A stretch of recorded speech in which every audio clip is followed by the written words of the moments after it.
소요리 문답은 전체가 107문으로 이루어졌는데요. 전반부는 1문부터 38문까지는 무엇을 믿어야 되는가에 대한 그런 내용이고요. 그리고 39문부터 107문까지는 어떻게 무엇을 행해야 되는가, 전반부는 믿음에 관한 부분이고요. 후반부는 그 행함에 대한 부분이에요. 우리 기독교인의 삶에 있어서도 신앙도 믿어야 되는 그런 부분들이 있고요. 그리고 또 하나님께서 무엇을 원하시고 계시는가에 대해서 순종해 나가야 되는 그런 부분이 있다라는 것을 우리가 꼭 기억을 해야 됩니다. 후반부는 39문부터 시작을 했는데 지난번까지는 43문까지 우리가 배웠죠. 빠르게 복습 읽어가면서 좀 복습하도록 하겠습니다. 39문을 보시면 하나님이 인간에게 요구하시는 것은 무엇입니까? 시작. 하나님이 인간에게 요구하시는 것은 하나님이 계시하신 뜻에 순종하는 것입니다. 40문요. 사람이 순종하도록 하나님이 처음 계시해 주신 법칙은 무엇입니까? 시작. 하나님이 처음 계시해 주신 법칙은 도덕법입니다. 41문. 도덕법은 어디에 요약되어 있습니까? 도덕법은 십계명에 요약되어 있습니다. 십계명뿐만 아니라 우리 양심의 법도 하나님께 도덕법으로 주신 거예요. 믿지 않는 사람에게는 그 양심의 법을 통해서 하나님이 판단을 하시고 재판을 하시죠. 그리고 그 율법을 받은 자들에게는 그 계명이 그 잣대가 됩니다. 42문은 십계명의 핵심은 무엇입니까?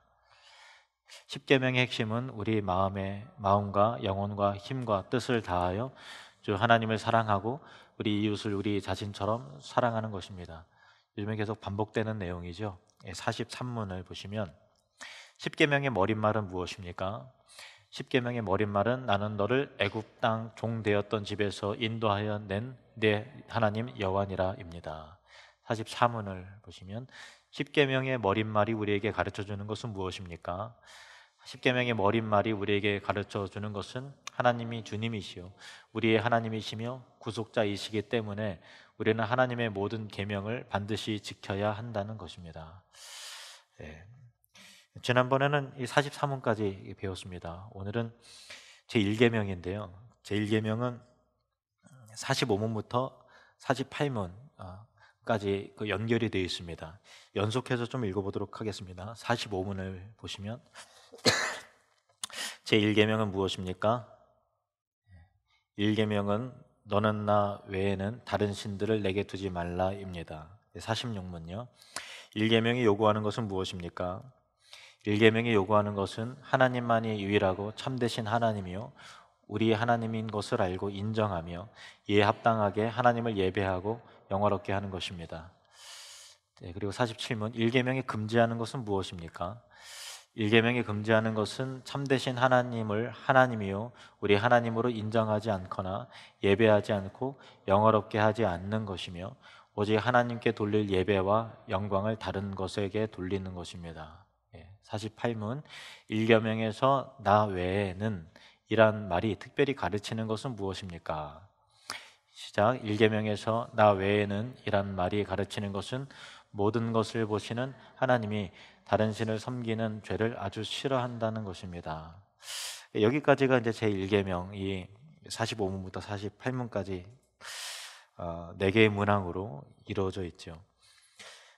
결국 이제 우상 숭배를 하지 말아라 그 말씀입니다. 우상 숭배하지 말아라 그 말씀이신데 너는 나 외에는 이게 너와 나 그러니까 하나님께서 우리를 너라고 지칭하시고 우리 하나님께서는 나 이렇게 하잖아요. 그러니까 하나님과의 우리와의 관계가 나와 너와의 그런 그 관계인데 이 관계는요 그 폐쇄적 사랑의 관계예요. 이 폐쇄적 관계란 얘기는 너와 나 사이에 그 어떤 것도 들어와 있을 수 없다라고 하는 그런 거죠. 그러니까 관계의 배타성. 한번 따라해 볼까요? 관계의 배타성. 쉽게 말하면요, 그 연인 사이에, 부부 사이에 나는 사랑이 많아서 수많은 여자들을 여보 난 사랑해 뭐 이렇게 하면은 이게 말이 안 되는 거잖아요. 부부 사이에 또 다른 여자가 사이에 들어와 있거나 또 다른 남자가 그 부부가의 연인 사이에 들어가 있으면 큰일 나는 거잖아요. 그 사랑이라는 것은 반드시 배타적이에요. 배타성을 띠고 있어야만 진정한 그 관계와 그 사랑의 개념이 성립이 되는 거죠.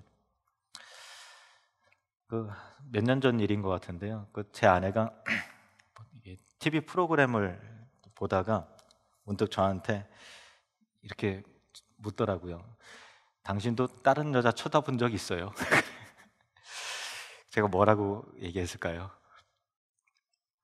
나는 다른 여자는 태어나서 한 번도 쳐다본 적이 없어. 그래서 제 아내가 뭐라 그랬게요? 치! 그러면서 좋아하더라고요. 제가 뭐 이게 그래 나는 날마다 다른 여자 쳐다보고 사는데 뭐 이렇게 하면은 뭐 이게 뭐 큰일 나잖아요. 사실은 뭐 눈을 빼고 다니지 않는 이상 아내만 눈에 보이는 건 아님에도 불구하고 서로 사랑이라는 거는 배타적 특성을 가지고 있기 때문에 당신은 다른 여자를 다른 남자를 쳐다보면 안 돼라고 하는 것을 당연히 원하고 또 대답할 때도 당연히 실제로 그래야 되지만 대답도 나는 당신 외에는 한 번도 다른 여자 쳐다본 적이 없어. 어떻게 생겼는지도 몰라. 이렇게 하니까 이게 서로 간에 그 확인이 되는 거죠. 그만큼 부부 사이는 배타적 그 사랑의 관계 특성을 가지고 있습니다.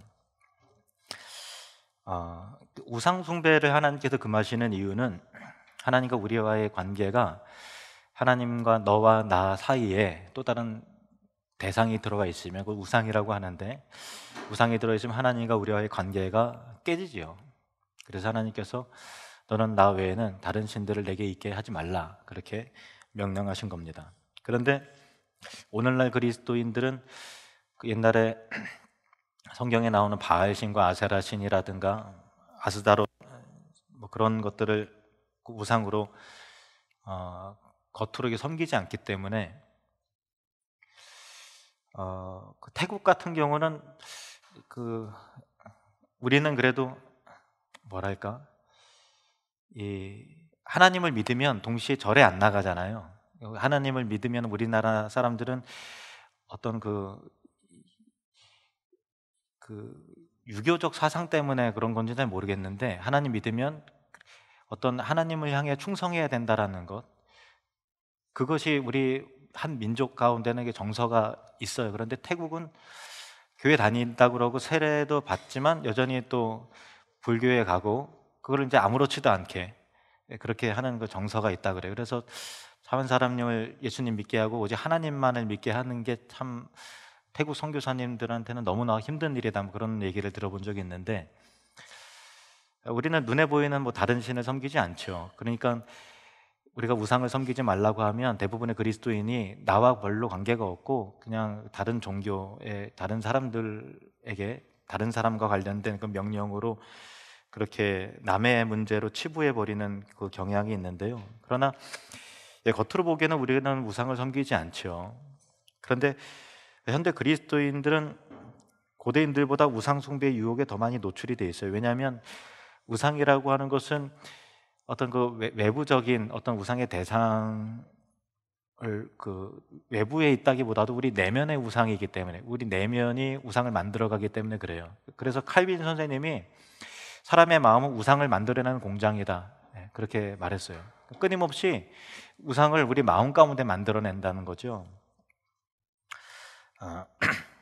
그런데 이제 우리 마음에 우상이 들어오면 하나님과의 관계가 깨지기 때문에 첫 번째로는 우상을 섬기지 말라, 그렇게 너는 나 외에 다른 신들을 있게 하지 말라라는 것은 하나님과의 관계가 우상이 들어옴으로 단절이 되기 때문에 그런 것이고, 두 번째는 뭐냐면 우리에게 하나님께서 주시는 것은 진정한 자유와 행복인데 우상은 우리의 자유를 빼앗기 때문에 그런 거예요. 그래서 또 많은 사람들이 오해를 하는 게 하나님 믿으면 자유를 잃어버린다고 생각하잖아요. 근데 그렇지 않아요.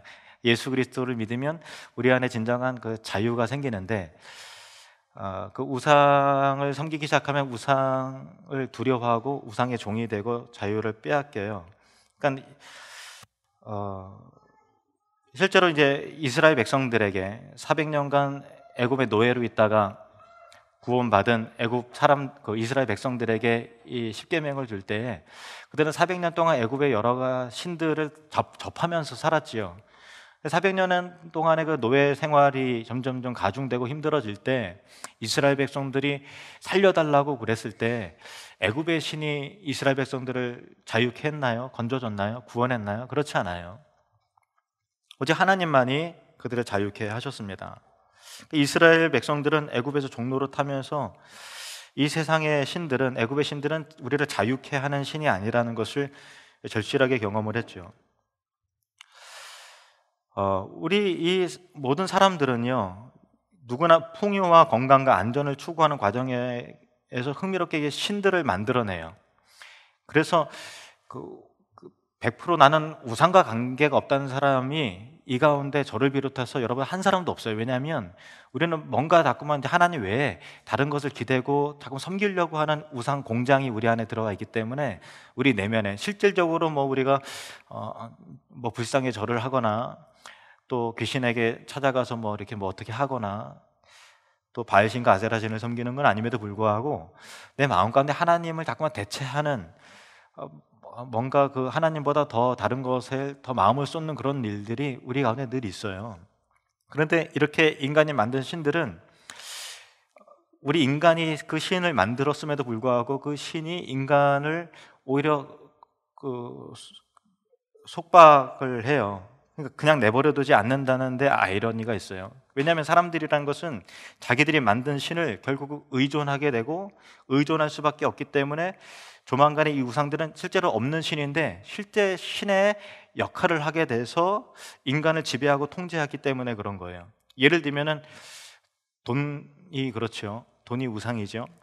현대 사회에서 돈이라는 것은 매우 중요하잖아요. 단순한 어떤 그 경제적 그 가치 교환 수단이 아니라 현대 세계에서는 우리가 사는 이 세상에서는 돈이 있으면은 인간은 풍요와 건강과 안전을 보장받을 수 있잖아요. 실제로 그렇지요. 그래서 인간은 돈을 매우 중요하게 여기고 돈이 없거나 또 돈이 사라질 것 같으면 우리 마음 가운데 굉장한 두려움이 들어와요. 사실 그렇습니다. 그래서 돈을 잃을까 봐 두려운 나머지 돈을 더 많이 쌓아두고 축적하려고 해서 돈을 더 사랑하게 되고 그래서 결국은 돈을 섬기게 되는데 그러다 보니까 인간이 돈이라고 화폐라는 것을 만들었음에도 불구하고 그 화폐가 돈이 우리 인간을 주장하게 됐는데 그러다 보니까 돈 때문에 건강을 잃지요. 돈 때문에 형제간의 의가 상하지요. 돈 때문에 가족과 시간 보내는 시간이 줄어들지요. 돈 때문에 신앙을 잃어버리죠. 돈 때문에 자식이 부모를 살해하죠. 대기업에서는 돈 때문에 형제들끼리 어떤 그 형제의 난이 막 벌어져서 서로 막 죽이고 삼키고 하는 일들이 일어나고 또 서로 정죄하고 또 정말 매장을 시키듯이 그렇게 하죠. 심지어 돈을 위해서라면 다른 사람을 팔아버리려고 인신매매를 하고 돈을 위해서는 순전하게 지켜야 될 자기의 성까지 이렇게 타인에게 허락을 하죠. 다 돈 때문에 그런 거죠. 돈 때문에 인간으로서의 위엄과 아름다움과 권위를 헌식찬처럼 내버리는 그런 세상이죠. 이게 돈의 우상화예요. 돈의 노예가 된 거죠. 돈은 인간이 신을 만들었는데 만든 신이면 인간이 조종해야 되잖아요. 그런데 그 만들어진 거에 의해서 인간이 조종을 당해요. 꼼짝달싹 못해요. 두려움이 많습니다. 요즘에는 이 비트코인이라 그래서 가상화폐가 굉장히 많이 유행이라 그래요. 그래서 인터넷 가상화폐 투기에 빠진 사람들이 참 많다고 들었는데요. 그만큼 사람들은 어떻게 하면 더 돈을 많이 모을 수 있을까? 어떻게 하면은 내가 흙수저의 이 신분에서 금수저의 신분으로 갈아탈 수 있을까? 늘 고민을 합니다. 몇 년 전에 나온 그것이 알고 싶다의 돈 세상에서 살아남기라는 주제의 그 다큐가 있는데요. 돈 세상에서 살아남기라는 것은 돈이라고 하는 것은 이제 머니의 의미가 있고 하나는 이제 크레이지 그러니까 말 그대로 이 세상에 돌아버렸다라고 하는 그런 의미, 이중적인 의미예요. 돈 세상에서 살아남기. 그래서 한국인이 돈에 대해서 어떤 생각과 또 관념을 가지고 있는가 굉장히 흥미로운 조사를 했는데 여러분 한번 마음 가운데 대답을 한번 해보세요. 세 가지 질문입니다. 첫 번째 질문은 얼마 정도면은 가족 혹은 친구와의 관계를 끊을 수 있겠습니까? 그러니까 얼마를 나한테 주면 가족 관계를 이 정도면 가족 관계를 끊을 수 있겠다. 이게 첫 번째 질문이에요. 그 옆 사람한테 한번 물어보세요. 얼마면은 그 관계를 예, 뭐 나는 안 끊어 그렇게 대답해도 되죠. 예. 근데 얼마 정도면 10억요? 100억? 100억이면은 어떻게 이제 관계를 끊을 수 있겠어요? 두 번째 질문은요. 돈 걱정 없이 살기 위해서는 얼마가 필요할까? 그래, 돈 염려는 하나도 없이 지워버리고 살기 위해서는 얼마 정도면은 우리 한국 사회에서 돈 염려하지 않고 살아갈까요? 여러분 얼마 정도면은 통장에 얼마 딱 들어있으면 그때부터는 이제 돈 걱정에서 해방될 것 같으세요? 옆 사람한테 물어보세요. 얼마 정도면 가능할 것 같아요? 네.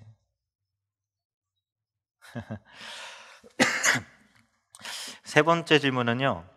어느 쪽이 더 행복할까요? 나는 200만 원을 벌고 남들은 100만 원을 번다. 나는 200만 원을 버는데 다른 사람은 이제 100만 원을 버는 사람과 나는 400만 원을 버는데 다른 사람은 800만 원을 벌어요. 그러면은 어떻게 그 200만 원 벌고 싶으세요? 아니면은 400만 원 벌고 싶으세요?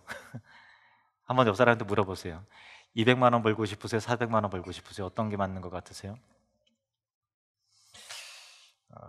생각을 하셨나요? 여론조사 결과는 이래요. 10억 이상이면은 관계야 10억을 준다면 그냥 관계는 끊어버릴 수 있겠다 싶은 사람이 전체의 53%, 절반 이상이 10억을 주면 부모나 자식 관계도 청산할 수 있지 하는 사람이 53%가 대답을 했다 그래요. 그러니까 이제 말 그대로 이제 돈 세상입니다. 그러니까 그 정도면 마음이 흔들릴 거라는 거죠. 예, 그 정도면 10억을 준다면 부모 안 보고 살 수 있겠다. 10억 준다면 형제 안 보고 살 수 있겠다. 10억이 어딘가 그런 거죠. 돈 걱정 없이 살기 위해서는 얼마가 필요할까라는 거에 있어서 여러분은 얼마 정도 생각했나요? 얼마 정도면 돈 걱정 안 하실 것 같으세요? 여론조사 결과는요, 가장 많은 사람들이 20억 원이 있으면 그때부터 돈 걱정 안 할 것 같다 그래요. 그러면 이제 또 질문을 그 사람들한테 또 질문한 거예요. 그 20억을 벌 수 있나요? 그거 불가능하죠. 그러니까 이제 우리는 불가능한 것을 꿈꾸면서 이제 살아가는 거예요. 그렇죠? 참 저는 여러분 25억 벌었으면 좋겠어요. 11조 하세요. 그러면 예. 어느 쪽이 더 행복할까? 200만 원 벌고 남들은 100만 원 버는 사람. 그리고 나는 400만 원 버는데 남들은 800만 원 벌 때. 여러분은 어떤 게 더 행복할 것 같으세요? 여기 또 이제 절반이 넘는 사람이 내가 400만 원 벌고 남들이 800만 원 버느니 내가 200만 원 벌고 남들은 100만 원 벌었으면 좋겠다 하는 사람이 절반 이상이라고 그래요. 그러니까 참 어떻게든 이제 우리 우위를 점하는 그런 삶을 살고 싶은 우리의 어떤 그 욕구, 욕망이 드러나는 설문조사죠. 그러니까 우리는 돈이 필요한 사회는 맞아요. 돈 없이는 하루도 살 수 없어요. 그런데 이 돈 때문에 사회나 직장에서 불이익 당할까 봐 두려워서 불의 앞에서 찍소리도 못 한다거나, 돈 때문에 불의를 보고서 못 본 채 하거나, 또 돈 때문에 보고도 보았다고 말하지 못하고, 돈 때문에 귀가 있어도 듣지 못하고, 돈 때문에 입이 있어도 말하지 못하고, 눈이 있어도 보지 못하고, 듣지 못하고, 코가 있어도 냄새도 맡지 못하고, 손이 있어도 만지도 못하는 그런 형국이 우상을 조각해 놓아서 눈, 코, 입을 다 달아놨는데 우상도 보지도 못하고 듣지도 못했으나 그 우상이 주객이 전도가 되어서 그 만든 일을 눈, 코, 귀와 입을 다 막아 놓잖아요. 그러니까 우리 생각에는 우상을 만든 사람이 주체가 되고 주인이 돼야 될 것 같은데, 실제로는 자기가 만든 우상이 자기에게 힘을 쓰는 거예요. 두려움을 주고, 야 이러다가는 큰일 나지, 이렇게 해서 그 우상에게 오히려 종속되는 그런 그 노예가 되죠. 그래서 이 가상화폐 비트코인이 굉장히 좀 유행이라 그러는데, 인터넷 기사만으로 봤을 때는 거의 모든 사람들이 다 한다고 그러는데 우리 교회는 없겠죠. 비트코인이 뭐가 문제인가 하면요, 그 시세가 하루에도 수백 번이 오르락 내리락 하는 거예요. 예를 들면 100만 원을 내가 투자를 했으면은 10분 전에는 120만 원이었는데 10분 후에는 갑자기 80만 원이 되고 50만 원이 됐다가 갑자기 또 150만 원이 됐다가 계속 이런 일들이 하루에서 계속 그런 것들을 보기 때문에 사람들이, 제가 인터넷 기사 보면서 하소연하기를, 계속 이제 스마트폰만 들여다보고 있고 잠도 못 잔대요. 계속 오르락내리락 하기 때문에 불안해갖고, 왜냐면은 올랐을 때 얼른 해야 되는데 또 올랐으면은 더 오르는 거 아니야? 그래서 빼지도 못하고, 또 떨어졌다가는 이제 또 회복이 돼야 될 때 기다려야 되니까 그냥 꼼짝달싹 못해서, 이게 돈을 얼마나 따고 잃는가가 문제가 아니라 자기 모든 에너지와 관심과 시간을 다 거기에 몰입이 돼서 이 비트코인의 가상화폐의 종처럼 살아가고 있는 게, 그게 그 문제는 그거예요. 자기 안에 우상이 들어와 있는 거죠. 꼼짝달싹 못하고 오로지 관심이 그거예요. 오로지 관심이 그거예요. 근데 우리의 삶은 거기에 관심 두려고 하나님께서 우리에게 생명과 인생을 허락하신 거는 아니잖아요. 그러니까 이 시대의 우상으로 참 가상화폐가 자리매김돼 있어요.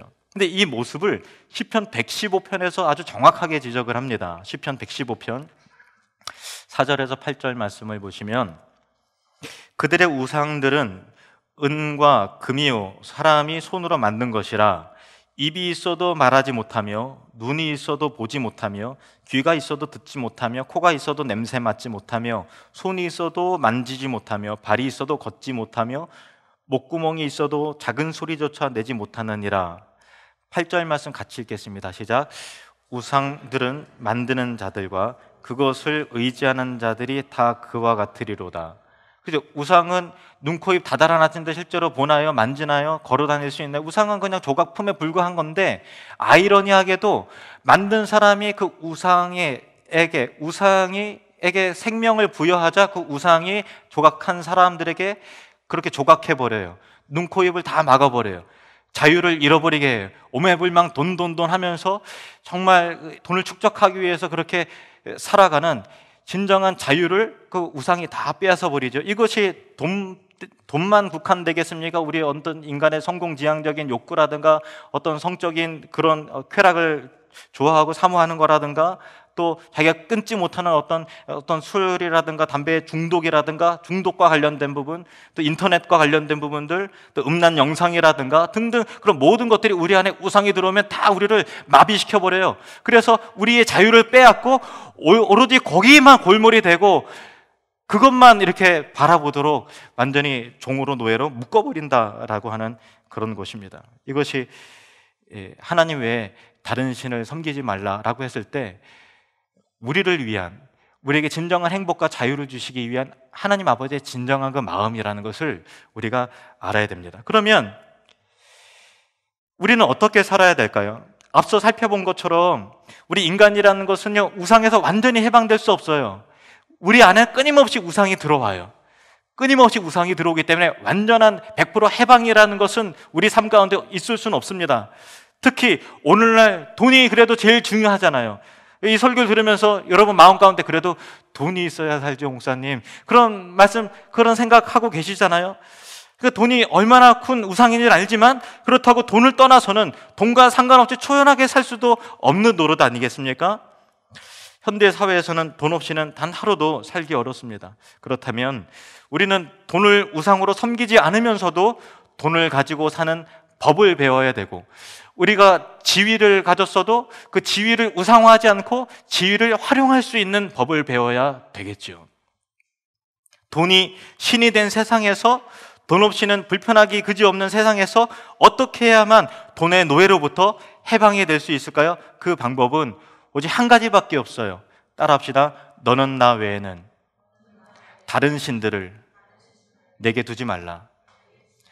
다시 말해서 하나님만을 전심으로 사랑하다 보면, 우선순위를 하나님께 두고 하나님을 전심으로 사랑하다 보면, 내 가운데 돈이 들어와 있어도 돈을, 하나님을 사랑하고 이웃을 사랑하고 자기의 삶을 건강하게 대하는 데 있어 돈을 사랑이 아니라 사용하게 된다는 거예요. 여러분 축복합니다. 건강한 관점에서 돈을 사용할 줄 아시는 그런 은혜가 있기를 주님으로 축원합니다. 우리가 하나님을 섬기고 살아간다면 돈이 문제가 되지 않죠. 그래서 이웃을 섬기는 수단으로서, 하나님을 섬기는 수단으로서 돈을 활용하게 되는 것이죠. 또 꼭 돈만이 국한된 부분이 아니라 우리가 가진 지식이라든가 신분이라든가 지위라든가 영향력도 마찬가지입니다. 출애굽기 20장 1절에서 3절 말씀을 보시겠습니다. 시작. 하나님이 이 모든 말씀으로 말씀하여 이르시되 나는 너를 애굽 땅 종 되었던 집에서 인도하여 낸 네 하나님 여호와니라. 너는 나 외에는 다른 신들을 내게 두지 말라. 아멘. 신명기 10장 12절에서 13절 말씀 보시겠습니다. 시작. 이스라엘아, 내 하나님 여호와께서 내게 요구하시는 것이 무엇이냐? 곧 내 하나님 여호와를 경외하여 그의 모든 도를 행하고 그를 사랑하며 마음을 다하고 뜻을 다하여 내 하나님 여호와를 섬기고 내가 오늘 내 행복을 위하여 내게 명하는 여호와의 명령과 규례를 지킬 것이 아니냐. 아멘. 우리의 행복을 위한, 우리의 진정한 자유의 헌장을 내용을 담은 제1계명, 너는 나 외에 다른 신들을 내게 두지 말라. 이 말씀을 꼭 기억하시기를 바랍니다. 광고 있습니다. 하늘들 목양 리더 모임이 예배 후에 3층에서 있습니다. 기도하겠습니다. 하나님 아버지, 우리 안에는 돈뿐만 아니라 이 세상의 정욕과 자기 욕망을 끊임없이 섬기는 우상의 공장이 우리 안에 있습니다. 주님, 성령의 능력으로 우상을 꺾어주시고 전심으로 마음을 다하여 또 목숨을 다하여 뜻을 다하여 우리 주 하나님만을 섬기는 주의 모든 성도들 되게 해주시옵소서. 하나님을 섬길 때 진정한 자유와 행복을 누릴 수 있다고 오늘 말씀을 통해서 배웠나이다. 주님, 정말 우리는 물질과 돈이 없으면 참 살아갈 수 없는 이 세상 가운데 살지만, 그러나 돈의 종이 되지 않게 하시고 이 세상의 종이 되지 말게 하시고 복음 안에서 진정한 자유를 누리면서 하나님께서 우리에게 돈을 주시고 지위를 주시고 어떤 영향력을 주실 때 그것에 묶인 자가 아니라 그것을 하나님을 위해서, 이웃을 위해서, 건강한 삶을 위해서 활용하고 사용할 줄 아는 건강한 주의 성도들 되게 하시옵소서. 예수님의 이름으로 기도합나이다. 아멘.